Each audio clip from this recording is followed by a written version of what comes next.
aortic valve is the gem at the center of the heart, situated right in the middle of a triangle formed by the mitral tricuspid and pulmonic valve. It shoots out the body's entire circulating blood volume every minute and then closes to prevent it from sloshing back and ruining the lungs.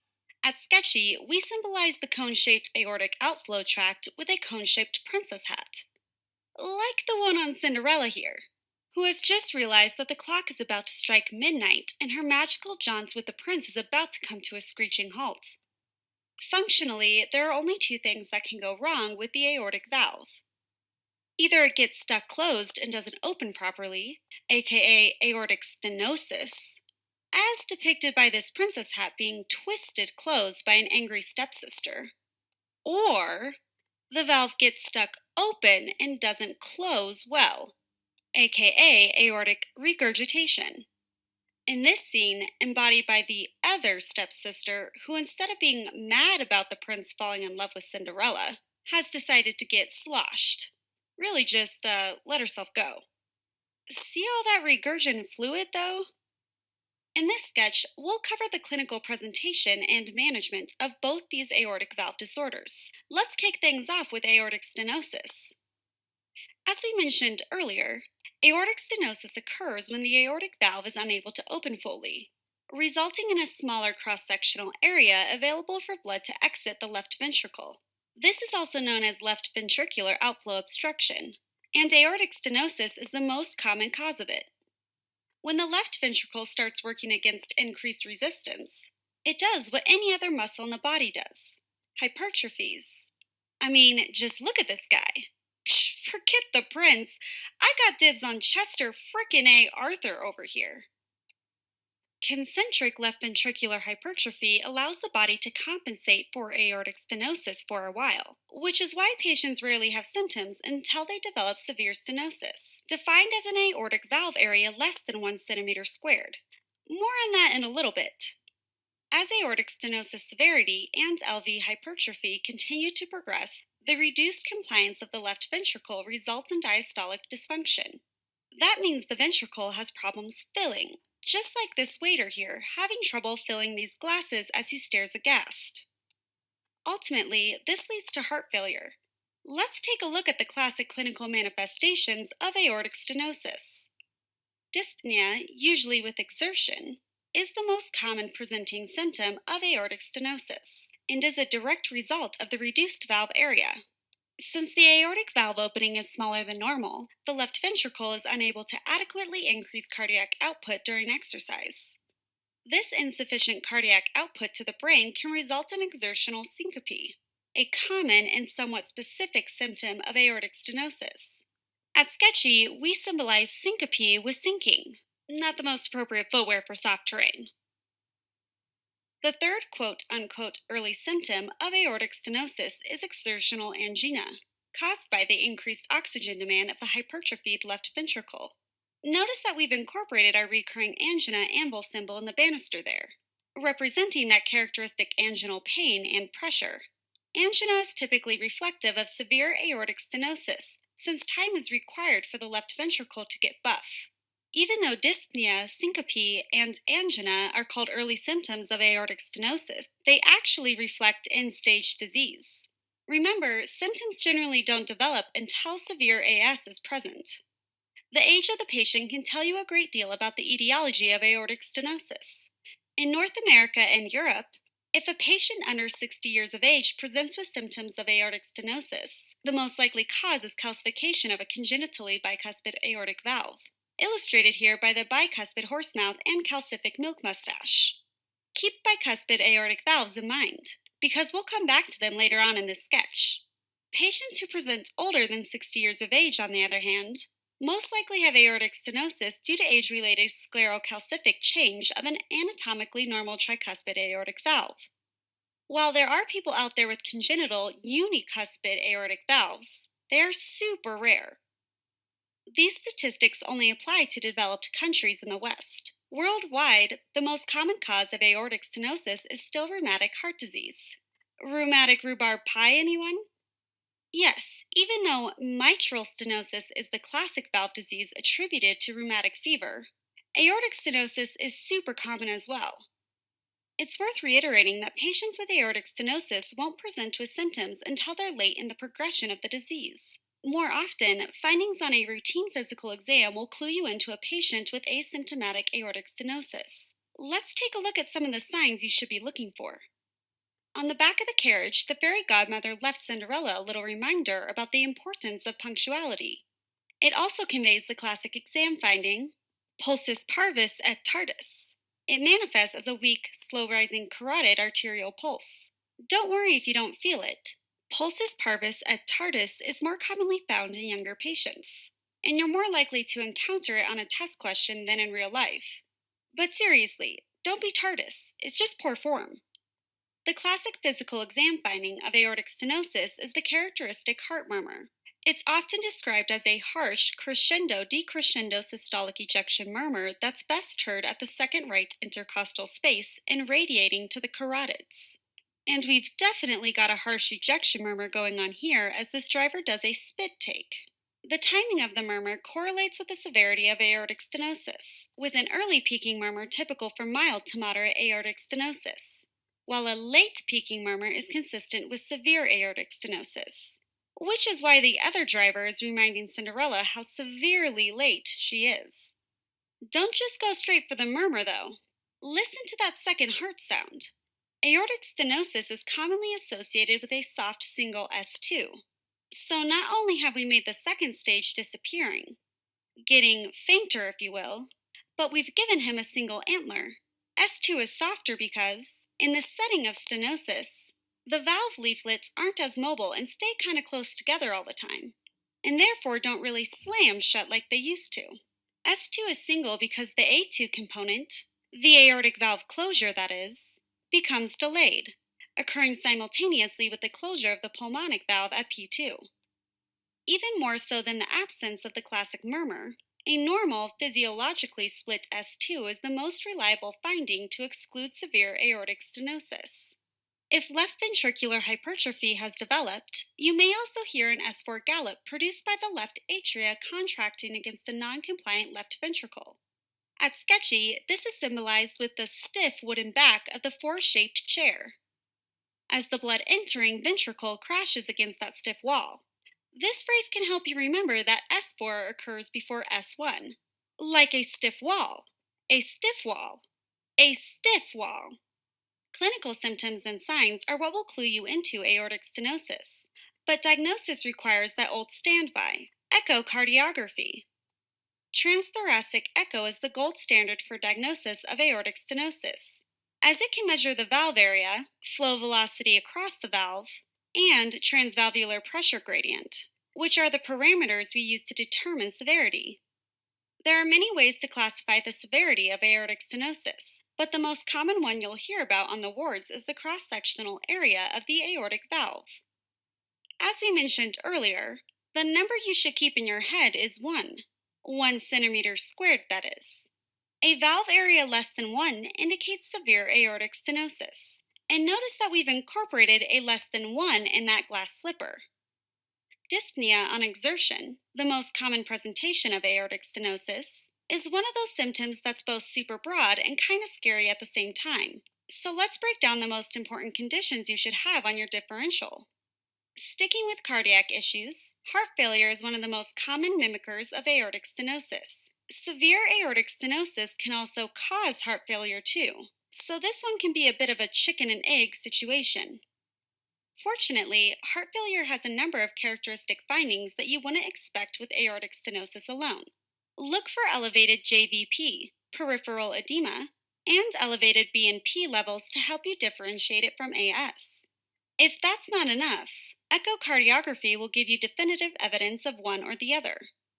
Pulmonary conditions can also cause dyspnea, which often worsens on exertion because, well, you're exerting yourself. These conditions run the gamut from obstructive lung diseases like COPD and asthma, to restrictive lung diseases like interstitial lung disease, to lung cancer.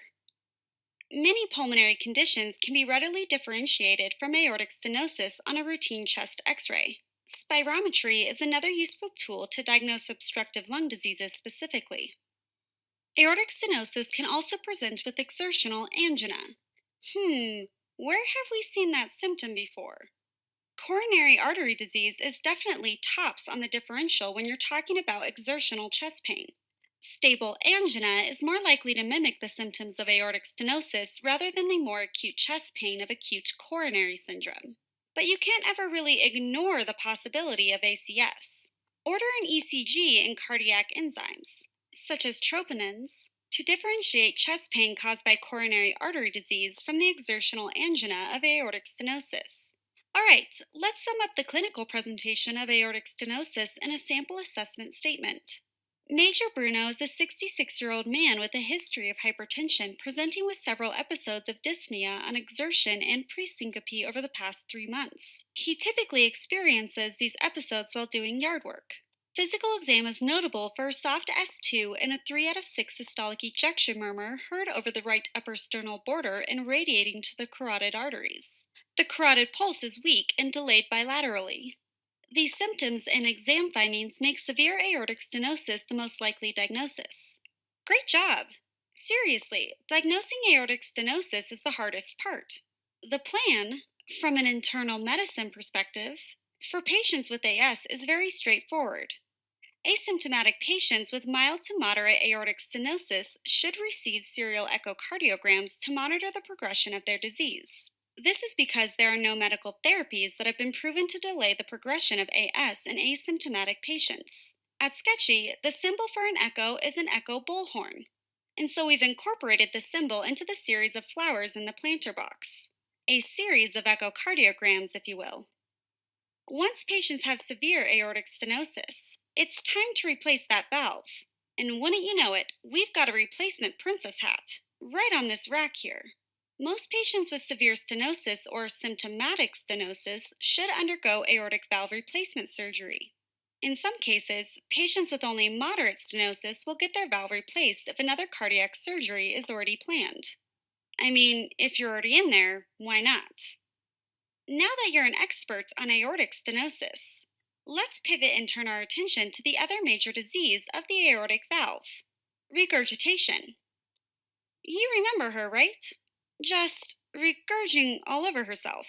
Aortic regurgitation, also known as aortic insufficiency, is caused by inadequate closure of the aortic valve leaflets.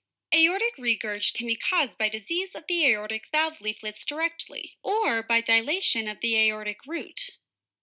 Unlike aortic stenosis, it can present in two very different ways. The first and most common is chronic aortic regurg.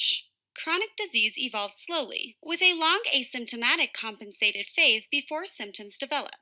So we've brought in a chronically old grandfather clock, our recurring sketchy symbol for chronic disease. Acute aortic regurg, on the other hand, evolves over a matter of hours to days, and is symbolized by the acutely ringing alarm clock. As you can imagine, that kind of time frame doesn't allow the left ventricle to adapt to the abrupt increase in end-diastolic volume caused by the regurgitant flow. As a result, acute aortic regurg is usually a medical emergency leading to cardiogenic shock if it's not quickly corrected with aortic valve replacement. With these two vastly different presentations in mind, let's take a look at some of the common symptoms and questions to ask about when evaluating a patient with suspected aortic regurg. First things first, ask about the timeline of the patient's symptoms. That'll point you towards either acute or chronic AR and narrow the list of possible etiologies. Let's first go over the presentation of acute aortic regurg. Severe acute aortic regurg most commonly presents with acute cardiogenic shock as the left ventricle fails to handle the acute volume overload. For more info on cardiogenic shock, check out our series on shock later on in this unit. For now, we'll just throw in our usual shock lightning bolt symbol on this sigil here. As mentioned earlier, acute aortic regurg is a medical emergency requiring immediate correction with surgical aortic valve replacement. While you're stabilizing the patient and prepping them for surgery, make sure to evaluate for the underlying etiology. Fortunately, the causes of acute aortic regurg are pretty limited.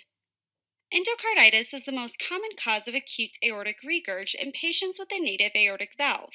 At Sketchy, endocarditis is symbolized by a flame inside a heart, just like this lantern being held by one of the peasants who has decided to climb the balcony to get a better look at the festivities. The damage to valve leaflets done by endocarditis makes them more prone to perforation, which results in acute aortic regurg. For more details on endocarditis, check out our sketch dedicated to it later on in this chapter. Coming in a close second after endocarditis is aortic dissection. Basically, you can think of aortic dissection as a forceful dilation of the aorta. If the dissection extends far enough to involve the aortic root, you're widening the hole without enlarging the cover. The result? Acute aortic regurg, among a host of other terrible consequences. Lastly, ask about recent trauma, whether accidental, like blunt chest trauma, or iatrogenic, such as a complication of procedures on the aortic valve. Any physical disruption of the aortic valve can understandably cause acute aortic regurg. Chronic aortic regurg, on the other hand, follows a path similar to that of aortic stenosis. Since the disruption of the aortic valve is gradual, the left ventricle has time to compensate for increased end diastolic volume through eccentric hypertrophy, as illustrated by the successively dilated dress worn by the maid. In fact, most patients with chronic aortic regurg remain asymptomatic for decades. Just like in aortic stenosis, by the time the symptoms manifest, severe aortic regurg has most likely developed.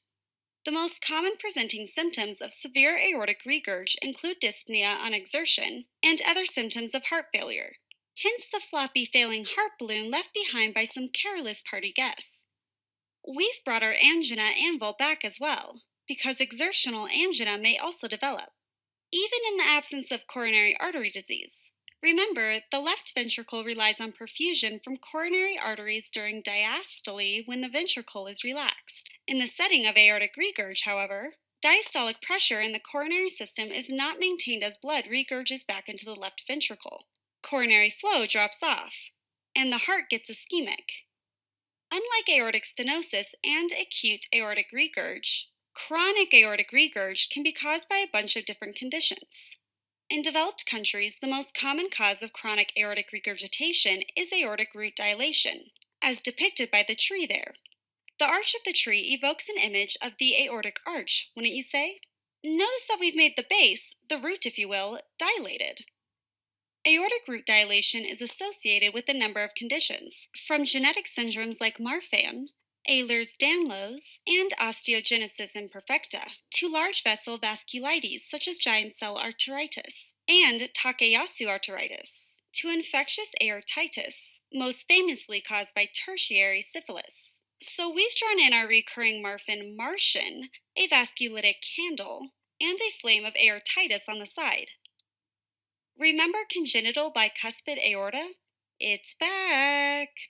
Besides stenosis, congenital bicuspid aorta can also cause chronic aortic regurg.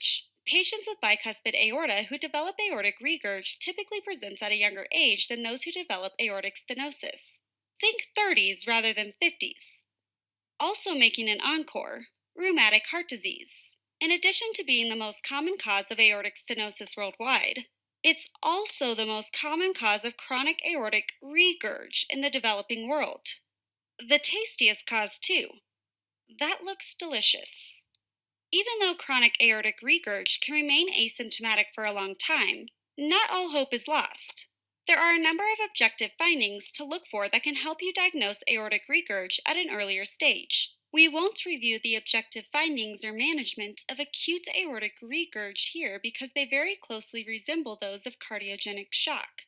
Check out our cardiogenic and obstructive shock sketch for more details. Arguably, the most well-known finding in chronic aortic regurg is a widened pulse pressure, or the difference between the patient's systolic and diastolic pressures. Notice the widening pulsatile line on the side of the waterbed there. In chronic aortic regurg, the pulse pressure can be greater than 100 millimeters of mercury. The pulse pressure is widened in chronic aortic regurg for two reasons. First of all, there is increased stroke volume, resulting in an abnormally high systolic pressure with each beat. The increased stroke volume occurs because the heart is forced to hold on to more blood. Just imagine all that extra regurgitant volume it's receiving. And the rule of the heart is, if you give it more volume, it'll try to pump more volume. The second process leading to increased pulse pressure involves the rapid regurgitation of the blood back into the ventricle after each beat. This causes rapid collapse of arteries, reflected by an abnormally decreased diastolic pressure after each systolic phase. The widened pulse pressure in patients with chronic aortic regurg leads to a number of unique exam findings, all of which are named after the physicians who discovered them. You've probably heard of the Corrigan, or water hammer pulse. The rapidly rising and falling arterial pressures cause a super large pulsation to be felt, especially in the distal arteries of the upper extremities, just like the pulsatile bounces on this waterbed. In the lower extremities, if you listen to the femoral arteries, you might hear pistol shot sounds known as Traub's sign. Way to go, Traub. You sure know how to science. Other fun exam findings that attendings love to ask about, but are rarely seen in real life, include de Musset's sign, which is when the patient's head bobs ever so slightly with each heartbeat, and Mueller's sign, which is the visible pulsation of the uvula with systole. And don't forget about Kink's pulses, alternating flushing and blanching of the nail beds. Dang, so many eponyms. I need to get in on this. Okay, from now on, that weird light sensation you get when you press on your eyelids will be called Sarah's phenomenon. Aw yeah, Wikipedia, here we come. The characteristic murmur of chronic aortic regurg is a diastolic decrescendo murmur best heard at the left sternal border, around the third and fourth intercostal space. So we've added some decrescendo murmur lines next to our recurring diastolic diamond symbol. The intensity of the murmur can be affected by certain maneuvers, moves that increase systemic vascular resistance. For example, squatting or sustained hand grip increase murmur intensity, since more resistance to forward flow causes more blood to regurgitate back through the aortic valve. On the other hand, maneuvers that decrease preload, such as Valsalva, reduce the amount of blood flowing through the heart in general, which will decrease murmur intensity. So, you see a wide pulse pressure and hear a funny murmur on exam. What's next? Our old standby, echocardiography, that's what. Transthoracic echo is the gold standard for diagnosis of aortic regurgitation, as is the case with aortic stenosis. Echoes are used for both diagnosis and monitoring of disease progression. Not only that, echoes can often give us clues to the underlying etiology. We'll spare you the details of how severity of aortic regurg is measured, but if you really want to look pro in front of your attending, the number to remember is 50%, a regurgitant fraction of 50%, that is. That's one echo finding that defines severe aortic regurg. And it makes sense. If more than half of the blood being squeezed out of the heart comes rushing right back in, you're probably not in very good shape. Alright, let's take a look at some of the other conditions you should be thinking about in addition to aortic regurg. Since the presenting symptoms of chronic aortic regurg are basically identical to those of aortic stenosis, the differential is also the same. Head back here if you need a refresher. Aortic regurg, however, can present in a very scary way: cardiogenic shock. If your patient presents with significant hypotension and signs of shock, part of your workup should include an emergent transthoracic echocardiogram. In this situation, the echo will clue you into cardiogenic shock as well as differentiate other causes of it from acute aortic regurg. Let's summarize the clinical presentation of chronic aortic regurg in a sample assessment statement.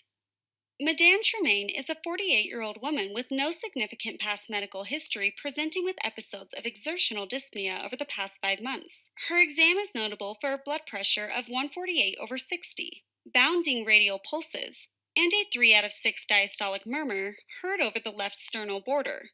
Madame Tremaine's symptoms and exam findings are most concerning for chronic aortic regurgitation. Well, now that you can diagnose aortic regurg like a pro, let's round out your knowledge with a brief overview of its management. Don't worry, just like aortic stenosis, there's not a lot to know about aortic regurg therapies. With very few exceptions, treatment of chronic aortic regurgitation is only indicated in patients with severe aortic regurg. Vasodilators like ACE inhibitors, nifedipine, a dihydropyridine calcium channel blocker, and hydralazine can be used to reduce afterload in patients with severe aortic regurg, which we symbolize with dilated arterial sleeves. Afterload reduction decreases SVR, which decreases the regurgitant fraction and reduces stress on the left ventricle. Medical therapy is all nice and good, but it's really just biding time until definitive therapy with aortic valve replacement is indicated. Aortic valve replacements should be performed on all symptomatic patients with severe aortic regurg, as well as certain asymptomatic patients who have reduced ejection fraction on echocardiography. So we've brought in another replacement princess hat over at the coat check area. Let's wrap up this sketch with a summary of what we've learned. Aortic valve dysfunction can be categorized as stenosis or regurgitation. Aortic stenosis is a chronic condition, with patients remaining asymptomatic for decades while the valve gets progressively stenotic. When symptoms do develop, the most common ones are exertional dyspnea, syncope, and angina. AS is usually severe by the time patients become symptomatic. The causes of aortic stenosis are pretty straightforward. Younger patients, if you can count under 60 as young, with AS usually have a congenital bicuspid aortic valve. Patients presenting after age 60 usually just have age-related sclerocalcific changes of a normal aortic valve. Worldwide, however, the most common cause of aortic stenosis remains rheumatic heart disease. The three characteristic exam findings in severe aortic stenosis are a weak and slow rising carotid pulse, a soft single S2 heart sound, and a crescendo-decrescendo systolic ejection murmur best heard at the right upper sternal border, radiating to the carotids. Echocardiography is the gold standard for diagnosis of aortic stenosis and also allows you to determine severity, most commonly done through measurement of the valve area. The number to remember here is 1. A valve area less than 1 square centimeter puts your patient in the severe category. Definitive treatment of aortic stenosis, as with aortic regurg, is surgical aortic valve replacement. In general, surgery is reserved for patients with severe AS and symptoms or other risk factors for poor outcomes.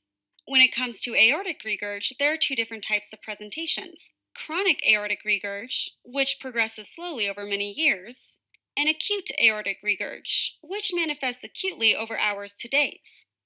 Patients with acute aortic regurg most commonly present in cardiogenic shock from conditions such as endocarditis, aortic dissection, and accidental or iatrogenic trauma to the aortic valve. Chronic aortic regurg, on the other hand, presents in a similar fashion as aortic stenosis, asymptomatic for many years before manifesting with exertional dyspnea, angina, or other symptoms of heart failure. In developed countries, the most common causes of chronic aortic regurg is aortic root dilation and congenital bicuspid aortic valve.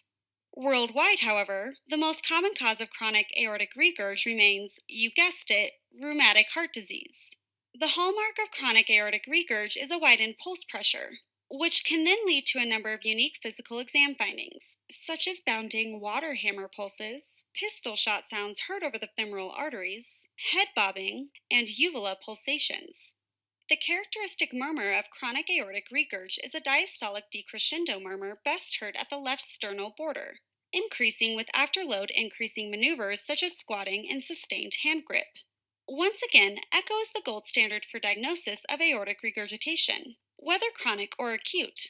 This time, rather than the valve area, a regurgitant volume greater than 50% is how many physicians define severe aortic regurg.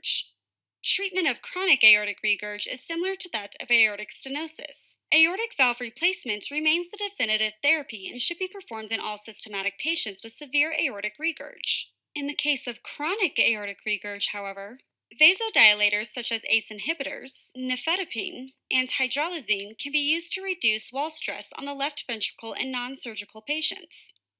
That about does it for our discussion of aortic valve diseases. Next time, we'll move on to the diseases of the mitral valve. See you there!